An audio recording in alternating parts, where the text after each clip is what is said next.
नमस्कार मेरे प्यारे प्यारे सब्सक्राइबो। आज करवा चौथ है। आज के दिन हमारी माता बहन करवा चौथ का व्रत रखती है। यह करवा चौथ क्या है? यह करवा चौथ अपने पतियों के लिए होता है। जिसकी शादी हो गई वह औरत अपने पति के लिए करती है, और जिसकी शादी नहीं हुई हो वो चौथ माता से प्रार्थना करती है कि मुझे अच्छा पति मिले। तो दोस्तों चलो, कहानी शुरू करने से पहले हमारे चैनल को लाइक, शेयर, कमेंट और सब्सक्राइब अवश्य करें। चलो कहानी शुरू करते हैं। करवा चौथ की कहानी। बहुत समय पहले की बात है। एक साहूकार के 7 बेटे और उनकी एक बहन करवा थी। सभी 7 भाई अपनी बहन से बहुत प्यार करते थे, यहां तक कि वे पहले उसे खाना खिलाते और बाद में स्वयं खाते थे। एक बार उनकी बहन ससुराल से मायके आई हुई थी।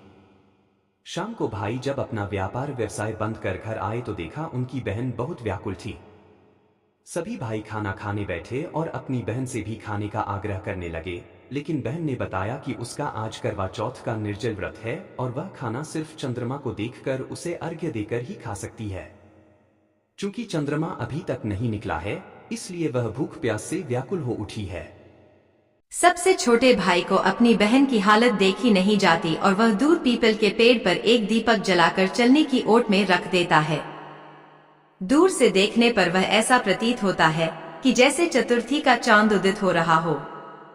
इसके बाद भाई अपनी बहन को बताता है कि चांद निकल आया है, तुम उसे अर्घ्य देने के बाद भोजन कर सकती हो।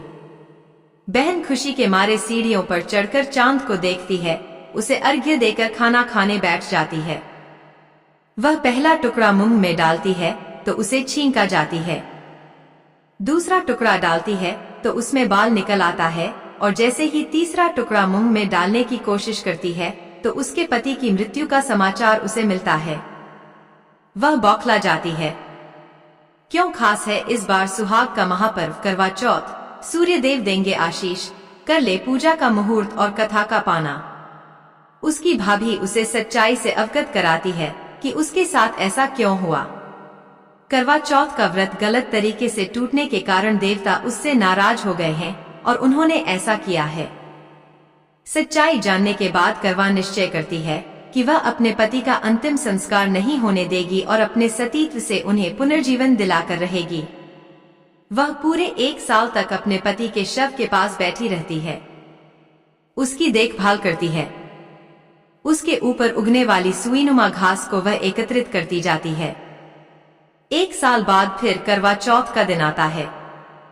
उसकी सभी भाभियां करवा चौथ का व्रत रखती हैं।